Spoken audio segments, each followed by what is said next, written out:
I'm Mikko Nurminen. I'm a doctoral researcher here. My main research interests are communication as it's related to higher education. So when I started my doctoral research, this artificial intelligence, it wasn't like a big thing like it is now. But now, because when I started, there were like these computer systems, of course, like automatic graders or something, or Moodle and larger systems, management systems like this. And I thought that the communication would be between people like students or teachers, and maybe between teachers and students, and then between a person like student, a teacher, and the learning management system. But now the AI has come and like mixed up my whole research plan, and I'm not saying that the work that I have done was completely meaningless and it doesn't matter anymore, but now it has this rich new flavor to it. So the AI systems, especially these generative AI systems, they, in my view, like are just a new type of active communicator in a sense. In my research view. So if you have asked me the same question like only a couple of years ago, I would have said that I'm Mikko and I'm most interested in people communicating together and then communicating with learning management systems and the communication capabilities of those learning management systems. But now I have to revise my view on what I'm actually doing, and I think that it's still a bit ongoing. What part will the AI systems play in this communication that's related to higher education? Because how would I put it? It's not evident to me at the moment how can I integrate these AI systems in a way that would like best benefit the courses and planning of courses and even curriculum design. So that's the extremely lengthy answer to, hey, who are you and what are you doing? And I think that was my like first love, the teaching. Okay. And then, in the years where the dinosaurs roamed the earth, and I started teaching in Hervanta campus in Tampere University. So I first started as a research assistant, and the teaching was the first part that interested me.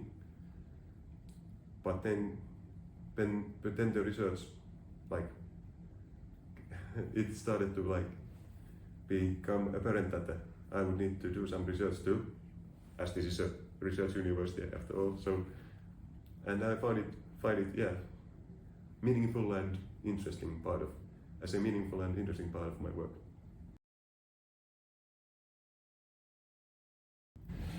Well, yeah, this is an interesting question, and because I had to approach this on so many levels that I actually used ChatGPT to try to answer this question. AI systems can be used on so many levels of teaching. Like you can start from the curriculum planning. Like I would like to have the AI systems to be on that level that they would do the industrial espionage for me. So they would look at the other universities, what they are teaching, what is the content of their teaching, because I think most of the universities have their course learning goals and such things, and also the weekly exercise and such available online, so that it would be nice on that very level, because even though we in Tampere University have the highest knowledge of everything in the world, so it would be nice to see what other people are doing, and maybe it's not relevant to what I plan to do, or what's my view of what the teaching should be. But I'm quite certain that other people would have great ideas, and the generative AI, as it uses use the vast material to gather its knowledge base. So I could like kind of piggyback on the knowledge of others. The questions were excellent because the questions already like gave me this structure that okay, when you look at the whole university as a teaching or learning platform, on each level this generative AI system can not assist only assist us as teachers but also the students. And I think that's when we have now designed the curriculum and we are looking at the assignments, and one unnamed course that I was teaching, I brought the exercise assignments, and I used like quirky little humor here, and it was unbelievably badly received by students because they are accustomed to get this like bullet points. Yes. They are engineers after all. So so naughty Mikko, but then someone suggested that maybe I just use generative AI, ChatGPT in this case, and give it the exercise assignment as I have written them. And they answered that okay, this is exactly what we were looking for. Yeah. And I think this is just a new technology for most of the teachers, I assume. And I'm not quite sure that not everyone has found their own way of using it, the proper way for them, for their context. And what I know from the excellent teachers, which I one day hope to be one of, that they have this their own distinct flavor in their teaching, so that others are, for example, more engineer-like, and others are like actors on a stage when they are like, it's like a performance. And I see that there's this change in that we are moving from like in-person lectures to like everything is online.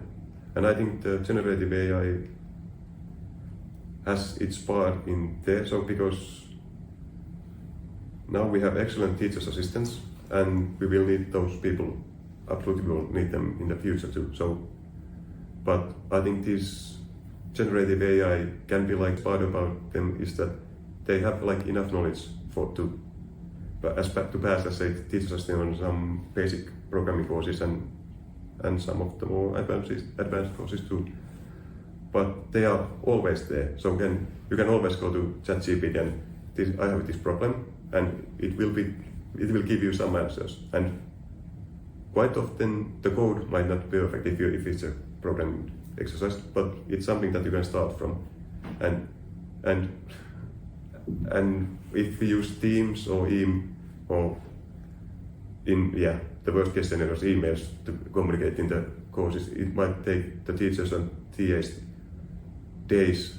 I think it's the same for students and teachers, that if you do not have enough knowledge of what we are doing, and we are just trying to replace our own thinking and like knowledge by just using the AI systems, then it will lead to problems when we overly rely on them. So that for example, if we start from curriculum planning, so we can already mess up quite badly on the top level, so that then we start okay, this is our curriculum, and students will get, this doesn't make any sense, I don't want to come to your university. So, but AI made it. So we still have to be professionals and know our field, so that can be replaced by AI systems. And also, one thing that I think about is the availability and the cost of the AI systems, because nowadays already the licensing costs are quite high for some of these systems, and if you take them to a university-wide use, I only dread to think what that means for the money purse of our university. That's true. Yeah.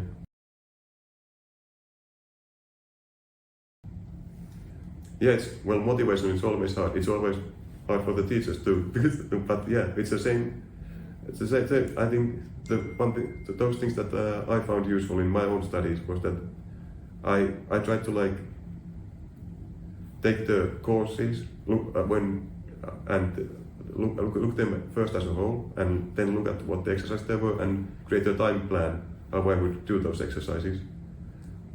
And sometimes I even stick to it. And my motivation was always highest when I was able to stick to my own time plan, because there are multiple courses running concurrently, so you have to be quite knowledgeable of your own endurance and time, because you like what we find about students is that they are not only students that are eager to learn, they are also people, and mostly young people in universities who have the whole palette of life open to them. And so you have to like, when you timetable your learning, and you have to remember to like give yourself time to be also have these other nice human activities.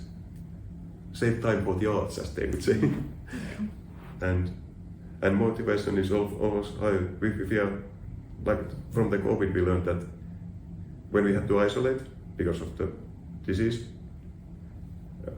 so the signs are still showing that it's bad for motivation and it's bad for the learning outcomes. It was necessary, but it was harmful in that way that many students, when they are just on their own, they start to lose their motivation. If you are just only contact to other people at those tiny boxes in the video conference.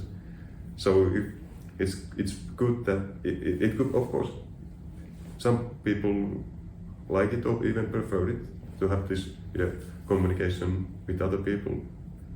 And our students are so widely spread that it's kind of a must for many students. But I have found it that one way to motivate to keep yourself motivated is to have close friends who are also studying on the courses. So, and then you can discuss, even though AI has its benefits, but it's always better to have a person who you can have like deep, meaningful conversations about the courses and life and such.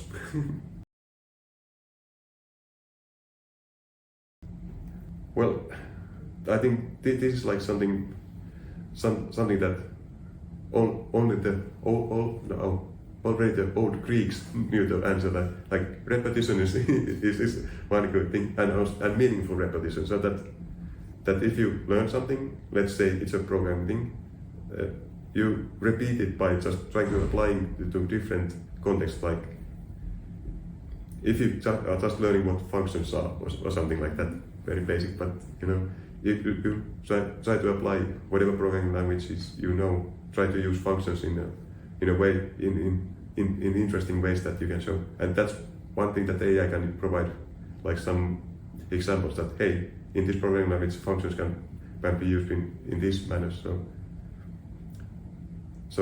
that's where you repeat the thing, and I think it increases your retention. And of course, related to motivation too is that when you are teaching yourself, it's always good to give yourself some kind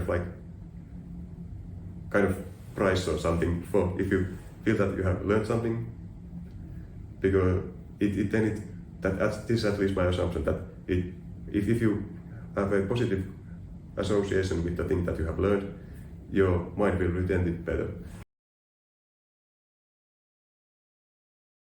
Important thing in group work is that everybody is committed to the group work, because most of the successful groups are the ones that where if they are like, say, for 3 people, that there are actually 3 people in the group and not one person who's actually doing the work, and 2 people who are just milling around and get a grade. So that's efficient and this like balanced workload for each student. And so And of course, communication. That's of course my answer. And this is something that the groups must discuss, that what is their preferred communication tool, for example.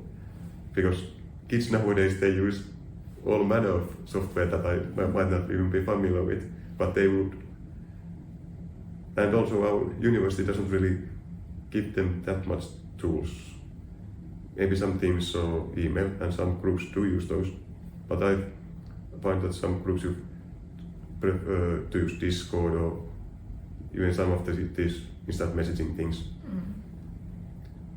I always find that when that one category of meaningful things that come up is that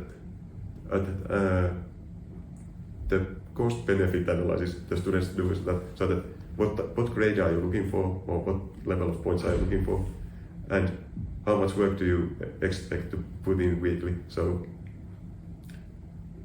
if everyone in the group said that will go for the highest grade, then they will need to put in the work too. But sometimes I have on some groups that we just need to pass.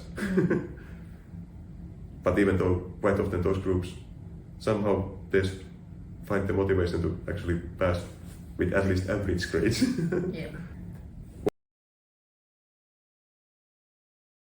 Well, you're not alone. That's the first thing I would say to a student who feels that they are like falling behind in studies. So that you can contact the teachers, because quite often if there's even though there are not that much resources, but some resources can be guided towards your way, like a teacher's assistant can assist you or something. And I think sometimes when students are falling behind, the reason could be that they have taken too much of a workload, because nowadays the university expects the students to pass so many courses in one period. It was less in my time.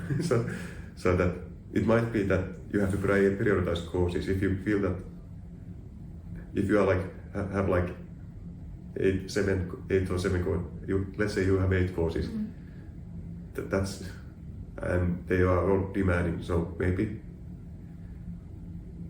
have discussions about with the teachers that if there's something that can be done, maybe extending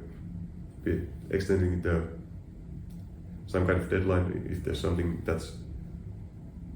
But then I would also consider just maybe leaving one of the courses and for the next period or next year, study year. So. And it is related to the how to stay motivated, because quite often it might be that there are, in my experience at least, it could be that students are dealing with something in their life, and it's inhumane to expect anyone to like perform in under heavy stress. So if that's the case, why you are lagging behind, maybe there are like all manner of resources, like there's mental and physical health experts that are available to students too. So, and yeah, and one thing is that quite often our students are already working, because everybody loves our great students. We do too. But I think that's quite often the students seem to like prioritize the work over studies, and then you just have to admit that there are only limited hours in one day. So if you have a like busy work schedule, the studies will get hampered by that. But in any case, even there have been some students that have like quite a lot in their studies, but everyone has not only survived but passed with flying colors, I would say. So.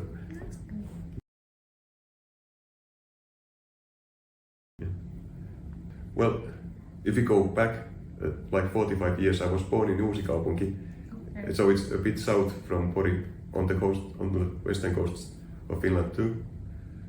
It's the Detroit of Finland because we have the only car factory there. So, we don't actually manufacture cars. I think they just put the parts together there. But yeah, then I turned 18 and I said I'm gonna go study in Tampere. And okay, they put some things together for me and threw the bicycle on top of the moving pile, and then they moved me to Tampere. And I first started to be a chemical engineer, and then I worked on the field for a bit, but I never worked as an engineer. I was always on the ground floor doing things. But then I thought that okay, let's try this university thing out for a while, and then I moved to software engineering department in Tampere, and I worked there for a horribly long time, 10 years maybe. And then my wife, who's a medical doctor, she got her papers and said that, Mikko, we are now moving to Pori, because she's from Pori. And then, okay, let's move to Pori. And here I am, and we have been here for a couple of years, and it's been fine. It's been fine. Well, it's quite easy because everybody knows like the highlights, the Uteri, sandy beaches, and there's some bird watching availabilities and some trails there that you can hike or bike or and all kind of activities. And there are some excellent saunas and conference facilities there too. So I think if you are only going to visit Pori once, I think you should go to Uteri because and make sure that it's a summer, because if you go there in winter it's nice, but it's quite different than what we experience. Yeah, but then just I think in Pori there are like at least a couple of music festivals that one can attend. The Pori Jazz is the big one, and it has legacy and it has great performance. If you like harder rock, there are at least a couple of options. I conveniently forgot the names of the festivals now. Well, keep it small, keep it simple, keep it fun. Yeah, if there's just like this adorable little Irish pub, yeah, I think I would start there. There are like all kinds of souvenirs and books and everything from Ireland there. So it's like a proper atmosphere there too. And those who drink alcohol, they serve Guinness, and those who don't drink alcohol, they provide all kinds of soft drinks too. But and I think it's a type of place where you can go and just sit and chat with your friends. It's not like this nightclub type of things. But I'm not that much of a nightclub person, but those are also available, I have heard, and so